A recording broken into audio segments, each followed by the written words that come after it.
aux pesticides est une maladie professionnelle qui n'est pas n'importe quelle maladie professionnelle, puisqu'il s'agit d'une maladie de Parkinson.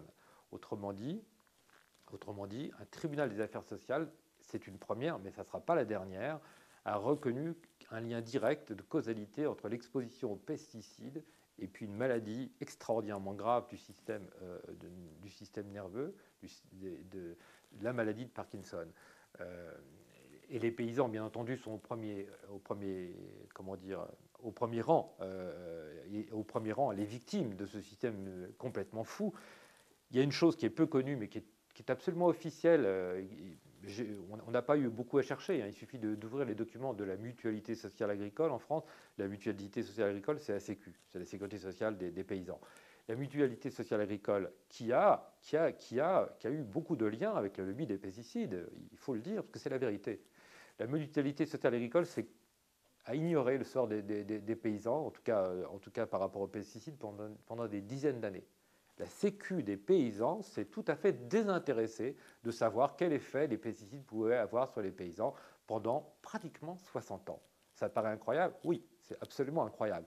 C'est d'autant plus incroyable que dès 1984, la MSA, donc cette mutualité sociale agricole, estimait dans des documents officiels qu'environ un paysan sur 5, je dis bien un paysan sur 5, chaque année, souffrait d'une façon ou d'une autre de l'exposition aux pesticides. Ça veut dire quoi, souffrait d'une façon ou d'une autre? Ça paraît vague, ça l'est, mais ça veut dire des maux de tête, des évanouissements, des vertiges, des nausées, etc., etc., etc., etc. Dès 1984, la MSA savait cela. Est-ce qu'elle n'aurait pas dû, est-ce qu'il n'aurait pas été de son devoir le plus élémentaire de lancer des études de très grande ampleur et d'avertir massivement les paysans, de faire attention? Est-ce que ça n'aurait pas été son devoir élémentaire? Certainement que oui, mais elle ne l'a pas fait. Il faut savoir que la MSA, poussée au cul, je le dis comme je le pense, par les événements qui sont assez dramatiques, s'est lancée dans une étude de très grande ampleur l'an passé. On aura les résultats de cette étude donc, sur l'exposition des paysans français aux pesticides en 2008. Mais ce qu'on sait d'ores et déjà, c'est qu'il y a environ 100 000 paysans chaque année en France qui souffrent à des degrés divers d'une exposition aux pesticides, qui se plaignent de tantôt d'évanouissement, tantôt de nausées, tantôt de céphalées, tantôt de vertiges, sans qu'on sache exactement de quoi ils retournent. On en saura peut-être un peu plus l'an prochain avec l'étude de la MSA, mais imaginez ce que ça signifie. 100 000 paysans chaque année qui se plaignent d'une façon ou d'une autre d'avoir été exposés aux pesticides. Et je voudrais signaler un truc qui n'est pas dans notre bouquin, mais j'ai croisé la route, on n'a pas eu le temps de le mettre, c'était trop tard. J'ai croisé la route d'un type tout à fait étonnant qui s'appelle Paul François. Je ne pense pas qu'il m'en voudra de citer son nom. Il a été victime en 2004 il a nettoyé des cuves qui contenaient des pesticides, à la suite de quoi il a été très gravement malade. Mais très gravement malade. Il a eu des problèmes neurologiques très graves. Il a été, il a été souffrant environ 3 ans, si je me souviens bien.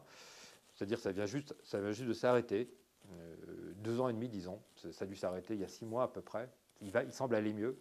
Mais il a été très très gravement intoxiqué. Et la chose pourrait paraître banale, ce qu'il est moins, c'est le périple hospitalier qu'il a subi pendant 2 années. Cet homme-là qui avait donc des vertiges terribles, des troubles de la mémoire considérables, des problèmes neurologiques épouvantables, il ne pouvait plus travailler.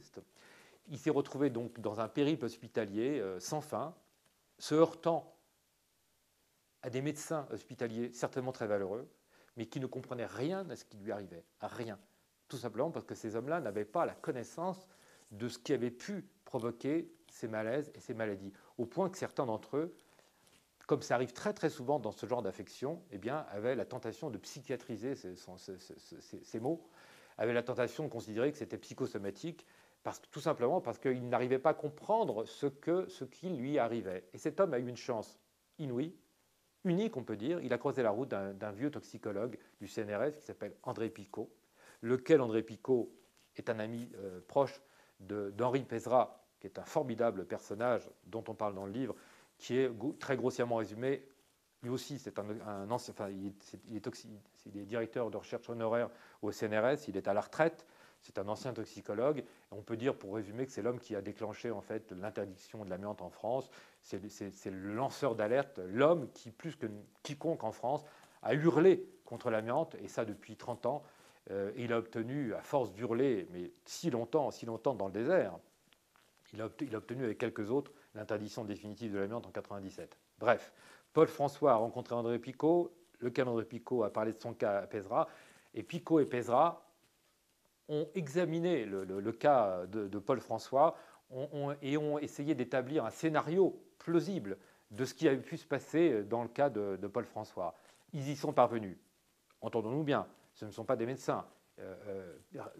Ils ne sont pas sûrs d'eux. Simplement, en fonction de leur expertise de toxicologue, ils ont réussi à bâtir une hypothèse, un scénario tout à fait plausible de ce qui a pu arriver à Paul François. Évidemment, ce scénario inclut comme cause principale, comme cause unique, au départ du moins, l'exposition aux pesticides contenus dans la cuve qu'il avait nettoyée il y a environ 3 ans. Et c'est assez dramatique quand on y réfléchit bien, parce que moi c'est une question que je pose, combien y a-t-il de Paul François en France?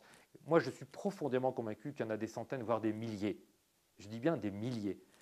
Ce qu'il faut comprendre, c'est que tout le monde se fout des pesticides en France. Ça, il faut le comprendre, et ça tient à la puissance de feu du lobby des pesticides. Le système de surveillance, le système de contrôle est complètement perverti. On l'a établi formellement dans le livre. Il y a un système officiel avec des toxicologues, des scientifiques qui sont chargés, en théorie, de vérifier l'innocuité des produits qui vont être mis sur le marché.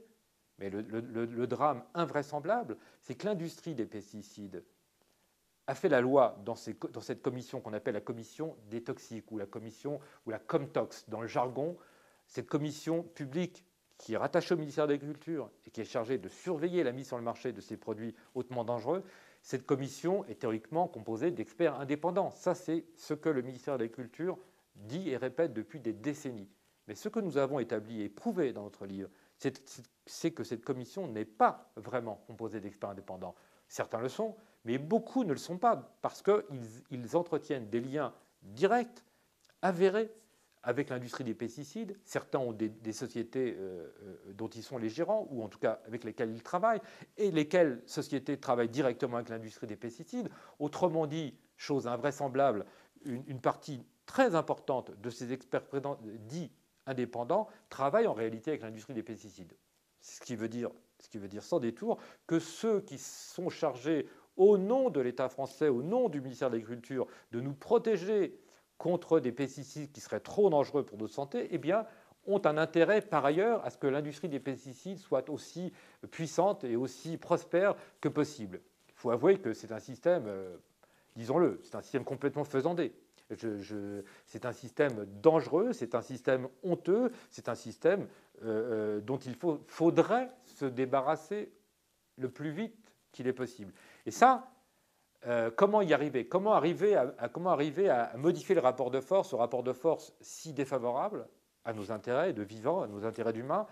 Évidemment, c'est la grande question que moi je me pose depuis longtemps, parce que je savais que ce système était pourri, je le dis franchement, mais je ne savais pas qu'il l'était à ce point-là. Aujourd'hui, je me dis comment faire en sorte de sortir de ce système, comment réduire la puissance, dans un premier temps, comment réduire la puissance du lobby des pesticides, dans un deuxième temps, comment imaginer un monde sans pesticides, parce que c'est ça l'objectif, sans aucun doute possible.